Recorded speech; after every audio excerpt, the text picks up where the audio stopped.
Up next, we've got Senator San Buenaventura. It's a real pleasure to have you here, Senator Buenaventura. And for those of you that don't know, Senator Joy, as we call her in Puna, is from our 2nd senatorial district, and she is on the Human Services, Commerce, and Consumer Protection, and of course, Health Committee, as well as a dual use task force member. So get your questions ready in the chat. And I guess what we're looking for, if possible, Senator Joy, is maybe an update from the legislature from your perspective and how medical cannabis patients are being positively or negatively affected. Thank you so much, Brent. Yeah, as the history is for my legislative history is, even as a freshman, I was involved in the conference committee that establishes the medical marijuana dispensary bill. So I'm really quite well aware of the problems we have with the bill. I'm really quite well aware about the headwinds we've faced with this administration and getting it far more liberalized than it is now. But so before you start sending me brickbats, okay, let me tell you what has happened. For those of you who know me, I've always been for legalization, and knowing that the administration is not for legalization, at least decriminalization. And we were able to succeed in that in 2017 up to 3 grams. I had pushed for at least 1 ounce, but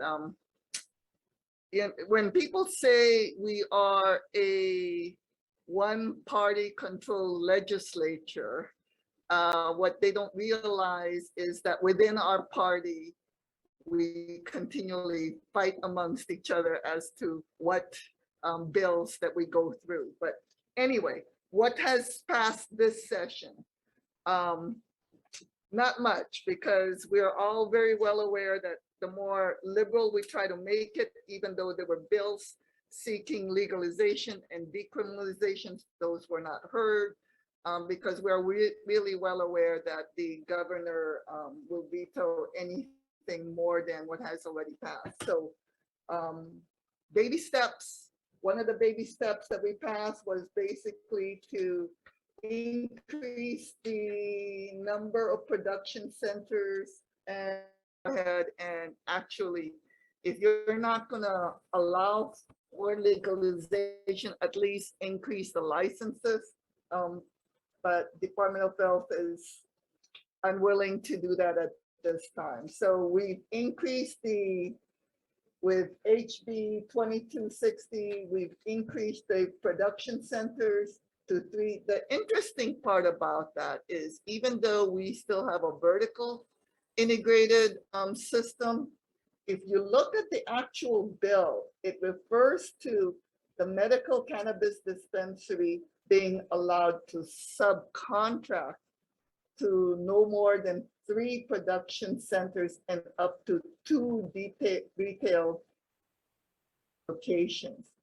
So it implies, and I strongly suggest that maybe with the next administration, we will move forward with at least a horizontal, allowing for more people to be able to take advantage of the marijuana industry and not just the 8 with the dispensary licenses.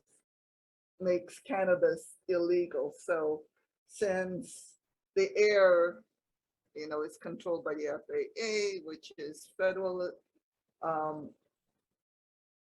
it's still technically illegal to transport medical marijuana. Although, as a lawyer, I'm going to tell you that generally speaking, whether or not they actually enforce small amounts, I haven't seen them try to enforce the conviction of small amounts, personal use, a couple joints. Further delayed the pilot project, so that one we're continuing the hemp production on that one. But we've also passed my resolution requesting the Legislative Reference Bureau to conduct a study on the relationship between the current prices of and access to medical cannabis and the volume of illicit cannabis sales in the state. And my purpose from doing that is to show that basically, if we legalize it, hopefully we can decrease the price of medical marijuana and have proof to show that there is such a correlation, even though it's logical that something like that should occur. So hopefully with that kind of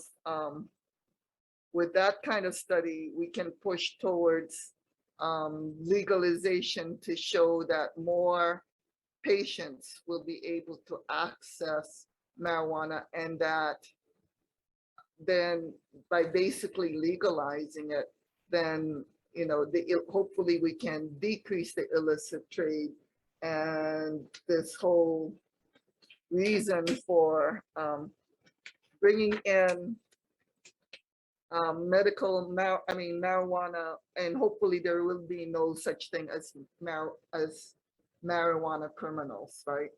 That's the whole idea behind that. We're all waiting for the new governor, and we're all hoping that the new governor with the new administration will be more progressive. State of Hawaii was the first state to legalize medical marijuana, but we're like the last state to even consider having a retail dispensary.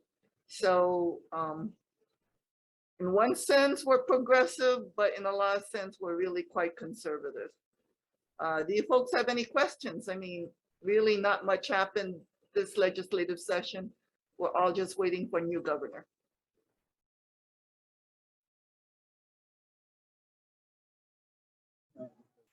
Yes, I agree with what CBB for Senior says.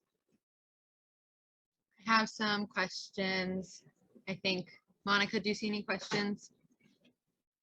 Yeah, I agree that the current 10 plant is low.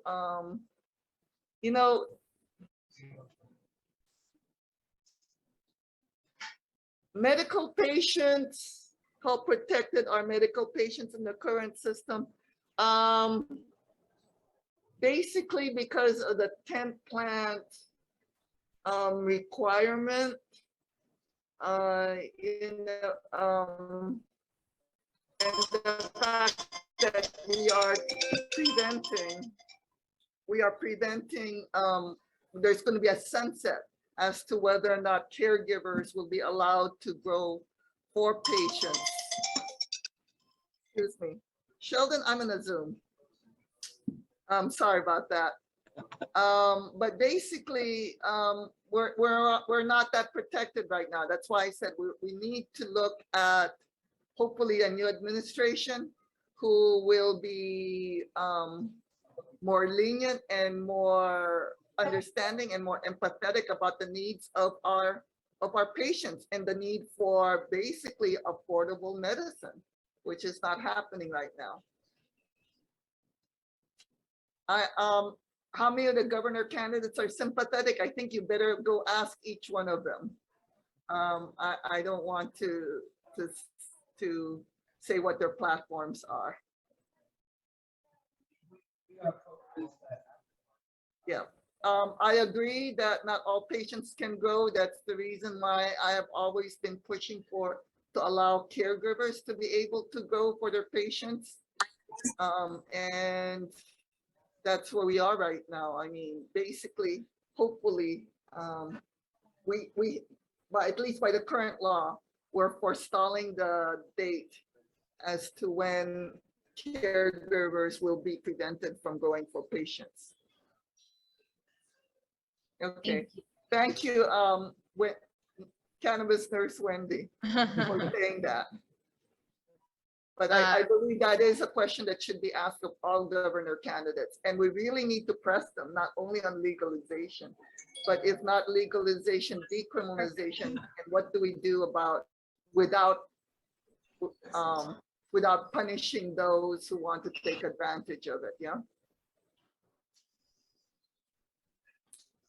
I don't think we're gonna be seeing cannabis being reimbursed by insurance until the federal law accepts the fact, until the federal law is changed.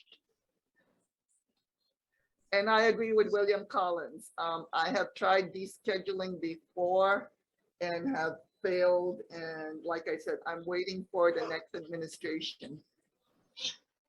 Thank you so much, Senator Joy Buenaventura. Thank you so much for that. And thank you for everything that you continue to do for patients and being on the task force and representing patients on the task force. Thank you so very much.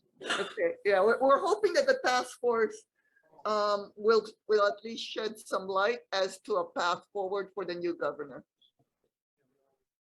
Thank you. Okay, thank you. And I agree with Dr. Otto's idea. But so far the state hasn't been asking for an exemption. Again, we're waiting for the next governor, right?